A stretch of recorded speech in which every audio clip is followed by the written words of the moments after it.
नमस्कार दोस्तों, welcome to GST टावा यूट्यूब चैनल।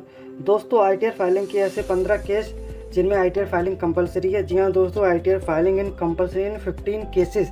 तो जानेंगे ऐसे 15 कैसे कौन से केस हैं दोस्तों जिनमें आईटीआर फाइलिंग कंपलसरी है। तो बने रहिए मेरे साथ इस वीडियो में एंड तक, जिससे आपको वीडियो में पूरी जानकारी मिल सके। जो लोग चैनल पर नए हैं, चैनल को सब्सक्राइब जरूर करें दोस्तों, जिससे हमारे चैनल पर जब भी कोई जीएसटी इनकम टैक्स की वीडियो आती है तो उसका नोटिफिकेशन आपको समय से मिल सके। तो स्टार्ट करते हैं दोस्तों आज की वीडियो। दोस्तों, वीडियो स्टार्ट करने से पहले सबसे पहले आपको ड्यू डेट के बारे में रिमाइंडर में एक बार फिर से करा दूं। जी हाँ दोस्तों, ITR for non audit cases की है 31 जुलाई 2022 और सबमिशन फॉर टैक्स ऑडिट 44 एवी की है दोस्तों 30 सितंबर 2022 ऑडिट रिपोर्ट फाइल करने की डेट दोस्तों।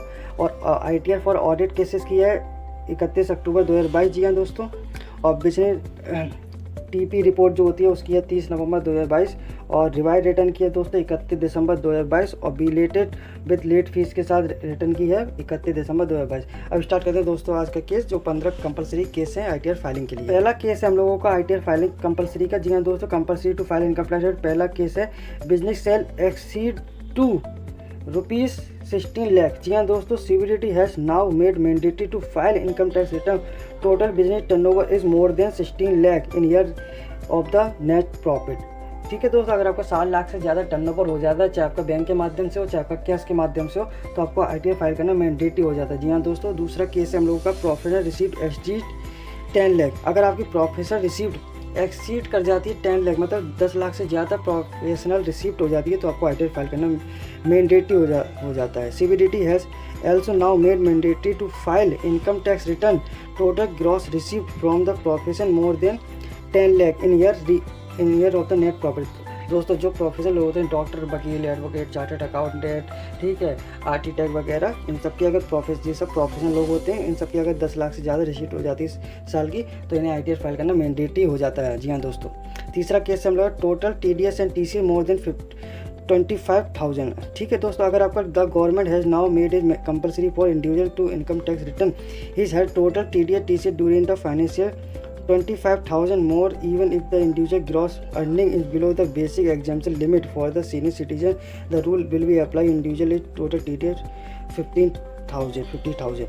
कहने मतलब जो दोस्तों ये है, अगर आप मतलब नॉर्मल केस में आईटीआर अपना फाइल करते हैं या नहीं करते हैं, तो दोस्तों तीसरा केस का मतलब ये है, अगर आपकी साल में 25,000 से ज़्यादा टीडीएस या टीसीएस कट गया है, ठीक है, तो उस केस में आपको आईटीआर फाइल करना पड़ेगा। ये उन केसों के लिए जो सीनियर सिटीजन नहीं है। अगर सीनियर सिटीजन के लिए इसमें लिमिट ये हो जाती है 25,000 की जगह 50,000 हो जाता है। अगर आपकी 50,000 तक कोई टीसी या टीडीएस कट गया तो आपको आईटीआर फाइल करना मैंडेटरी है। जी हाँ दोस्तों, ठीक है। चौथा केस है हम लोगों का deposit in saving account exceed 50 lakh. अगर आपकी सेविंग खाते में 50 लाख से ज़्यादा डिपॉजिट कर दिया आपने, तो आईटीआर फाइल करना मैंडेटरी हो जाता है। जी हाँ दोस्तों, any person whose deposit in saving bank account more than 50 lakh in financial two will we also have to compulsory to file ITR. ठीक है, चाहे आपका कैश के माध्यम से हो चाहे आपका बैंक के माध्यम डिजिटली माध्यम से हो। ठीक है, अब पाँचवा अपना पॉइंट है deposit in current account exceed 1 crore. अगर आप करेंट खाते में दोस्तों 1 करोड़ से ज़्यादा आपका डिपॉजिट हो जाता है, तो आपको आईटीआर फाइल करना मैंडेटरी हो जाता है। जी हाँ दोस्तों, any person who deposit current bank account are more than 1 crore in financial two will be also have to compulsory to file ITR.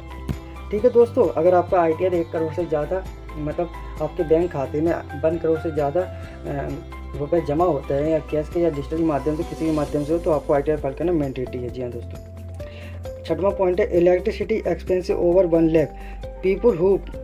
People who incur large expensive with regard to electricity bill payment will have to file ITR compulsory. अगर आप पूरे साल में एक व्यक्ति बस में 1 लाख से ज़्यादा इलेक्ट्रिसिटी बिल पे करते हैं, तो आपको आईटीआर फाइल करना मैंडेटरी है। जी हाँ दोस्तों, सातवां पॉइंट हम लोगों का expensive to foreign travel over 2 lakh.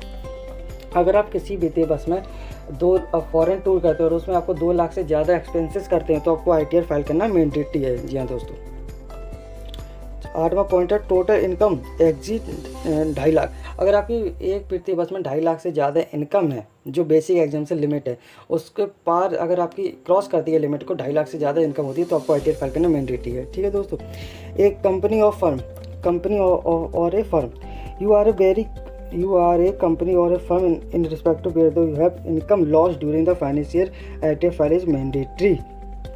दोस्तों अगर आपकी कोई कंपनी और फर्म है तो आपको ITR फाइल करना मैंडेटरी, चाहे आपके वित्तीय वर्ष में लॉस हुआ हो चाहे आपका प्रॉफिट हुआ हो, कोई भी सिनेरियो आपका कोई भी केस होता है इस दोनों बीच में, तो आपको ITR फाइल करना मैंडेटरी है। ठीक है, आपने कंपनी बनाई, कहने मतलब दोस्तों आपने कंपनी बनाई तो उसका ITR फाइल करना मैंडेटरी है, कंप्लायंस उसकी पूरी करनी पड़ेगी आपको। Other return filing is mandatory if you have A residence in individual and have to asset financial or interest in entity local outside India not application NRI। ठीक है, इस केस में भी आपको ITR फाइल करना पड़ेगा। कहने मतलब दोस्तों ये अगर आप इंडियन रेसिडेंस है, ठीक है, अगर आपकी कोई बाहर आपने entity local entity outside India में कर रखा है, इंटरेस्ट उसकी इंटरेस्ट इनकम आ रही है, तो आपको ITR फाइल करना मैंडेटरी है। कोई आपने फॉरेन में अपना रेंट दिया रखा, मतलब हाउस दे रखा है, उसमें रेंट उठा रखा है, तो आपको वहाँ से कोई इनकम हो रही है तो आपको ITR फाइल करना ज़रूरी है, मैंडेटरी है। इफ़ यू है residence signing authority of foreign account not application, मतलब कहने मतलब कोई आपका फॉरेन में बैंक अकाउंट वगैरह है कोई, तो उसमें ITR फाइल करना आपका मैंडेटरी है। You are required to file income tax return when you are receipt of income derivative from the property held under a trust of charitable religious purpose to process research associate agency education medical institute trade। इन सभी के बीच में अगर आपका income आती है, इन सभी में आप इनकम होती है तो आपको ITR फाइल करना मैंडेटरी है। You are required to file income tax return when you are received income from derived from property held under a trust, अगर ट्रस्ट के माध्यम से कोई आपको हो रही है, चैरिटेबल और रिलीजन पर्पस और पॉलिटिकल पार्टी से, और a rich association news agency educational और medical institute trade union not for a profit university of education institute hospital infrastructure debit fund and any other body of trust. इन सभी के माध्यम से आपको अगर वो हो रहा है रिक्वायर कुछ इनकम हो रही है तो आपको फाइल करना मैंडेटरी है। If you have a foreign company taking treaty वेनी फॉर द ट्रांजेक्शन इंडिया, और आपकी कोई फॉरेन कंपनी और अगर इंडिया में ट्रेटी कर रहे मतलब ट्रांजेक्शन वगैरह कर रहे हैं, बेनिफिट हो रहा है आपका ट्रांजेक्शन इंडिया में, तो आपको ITR फाइल करना मैंडेटरी है। If you want to carry forward to loss under head of income, अगर आपको कोई लॉस कैरी फॉरवर्ड करना चाहते हैं तो आपको ITR फाइल करना मैंडेटरी है। जैसे कैपिटल गेन वगैरह हो गया, बिटकॉइन का वगैरह, बिटकॉइन तो नहीं होता, कैपिटल गेन वगैरह का कोई प्रॉपर्टी का हो गया या आपका शॉर्ट टर्म लॉन्ग टर्म का हो गया, तो उस टाइम में करना पड़ेगा। तो ये आते 15 ऐसे केस जिसमें ITR फाइल करना कंपलसरी है। जी हाँ दोस्तों, ये 15 केस आते जो मैंने आपके साथ शेयर करे। तो वीडियो आपको कैसे लगी कमेंट्स बॉक्स में कमेंट करके जरूर बताएं। अगर आपका कोई क्वेश्चन है, कोई डाउट है तो आप कमेंट बॉक्स में पूछ सकते हैं, उसका रिप्लाई हम जरूर देंगे। और दोस्तों जो लोग चैनल पर नए थे, चैनल को सब्सक्राइब करे हुए बिना ना जाएं और वीडियो को ज़्यादा से शेयर करें, लाइक भी करें। थैंक यू फॉर वॉचिंग दोस्तों।